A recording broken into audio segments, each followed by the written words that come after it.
Dans cette vidéo, nous allons vous expliquer les différentes vérifications à faire lorsque la machine fait du bruit à l'essorage.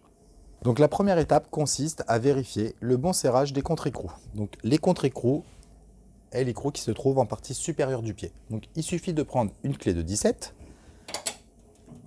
et de vérifier que les contre-écrous soient bien bloqués.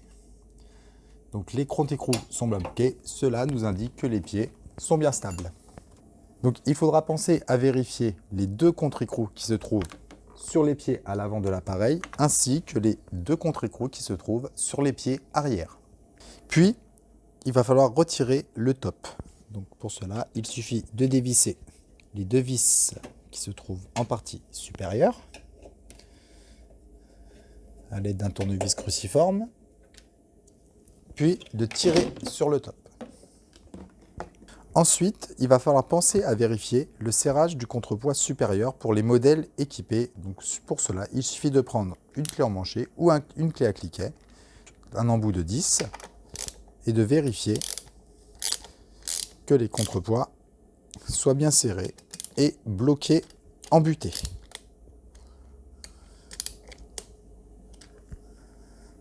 Il faut penser également à vérifier les ressorts de cuve, qu'ils ne soient pas endommagés, et vérifier les petits supports en plastique sur lesquels viennent se poser les ressorts.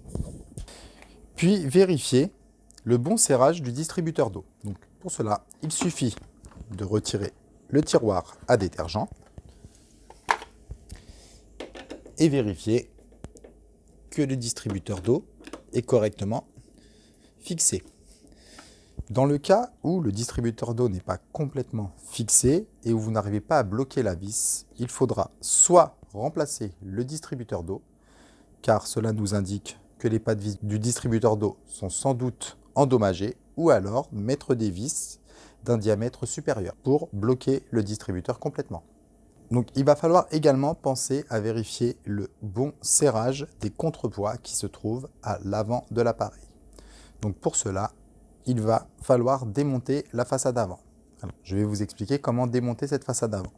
Donc retirez les deux vis qui maintiennent le distributeur d'eau.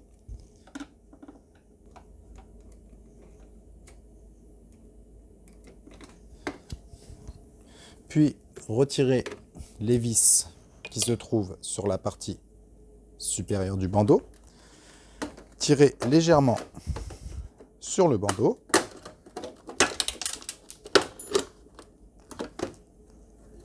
Ensuite, il va falloir déconnecter le câble, le connecteur du display, de l'afficheur. Puis retirer le bandeau complet.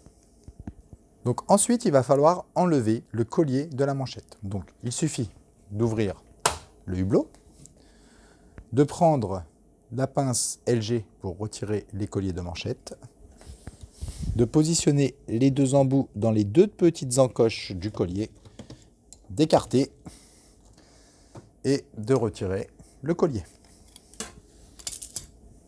Après avoir retiré le collier de la manchette, il va falloir retirer le support de la pompe de vidange. Donc il suffit de retirer, de déclipser le petit tuyau de décharge, de prendre le tournevis cruciforme, puis de dévisser la vis qui maintient le support en plastique. Puis à l'aide d'un petit tournevis plat, faire levier pour retirer le support complet. Puis il va falloir retirer les deux vis qui maintiennent la façade avant.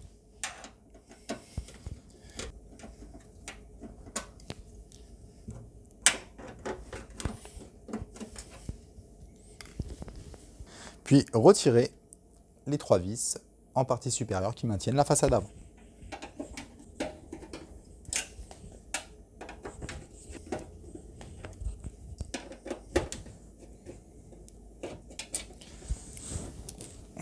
Notre façade avant n'est plus fixée. Il suffit de rentrer la manchette, de la déclipser, de la rentrer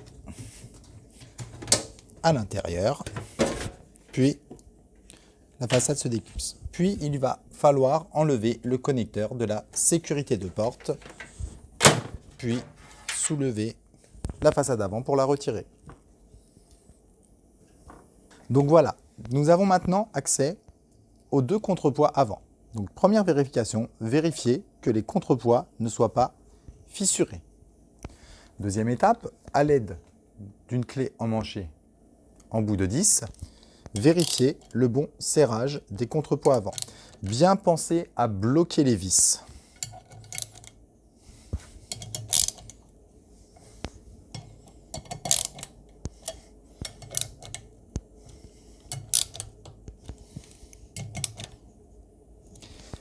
Si vous n'arrivez pas à bloquer les vis ou si celles-ci tournent dans le vide, il faudra alors procéder au remplacement de la demi-cuve avant. Si les contrepoids sont fissurés ou cassés, il faudra à ce moment-là procéder au remplacement des deux contrepoids avant.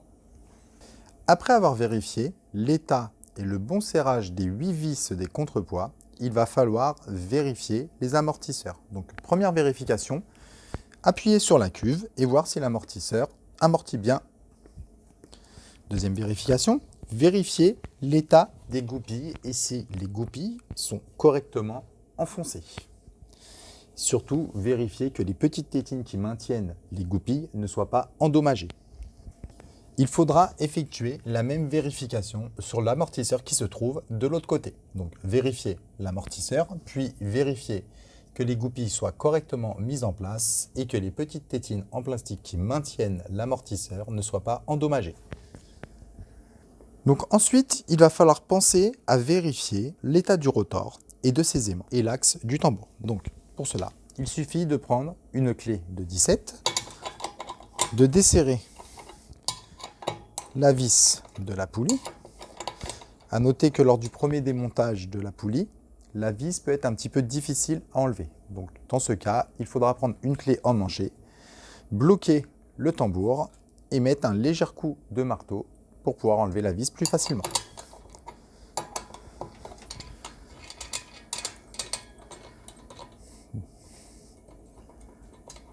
Donc la vis est enlevée. Ensuite, il suffit de tirer légèrement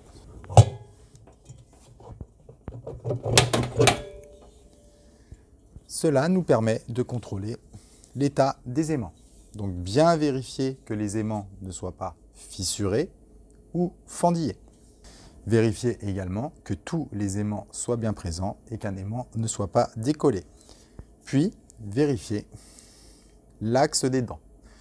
Vérifiez bien que celle-ci ne soit pas légèrement usée ou abîmée, auquel cas il faudra procéder au remplacement du rotor. Vérifiez également que l'axe du tambour ne soit pas abîmé. Donc une fois ces vérifications effectuées, il suffit de remonter le rotor, donc de le positionner sur l'axe, puis d'appuyer légèrement sur le tambour, positionner la vis,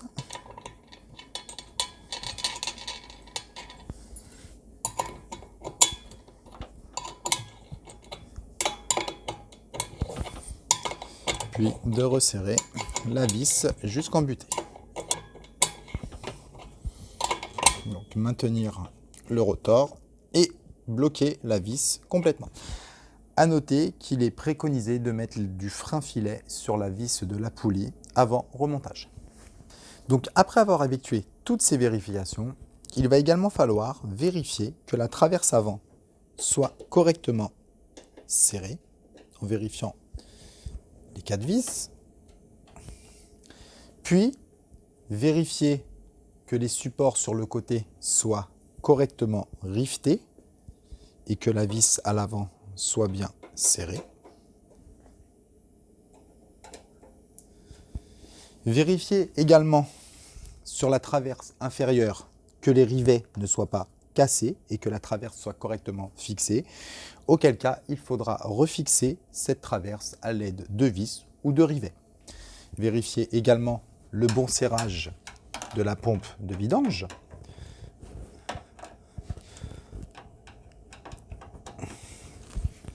Et l'état du châssis.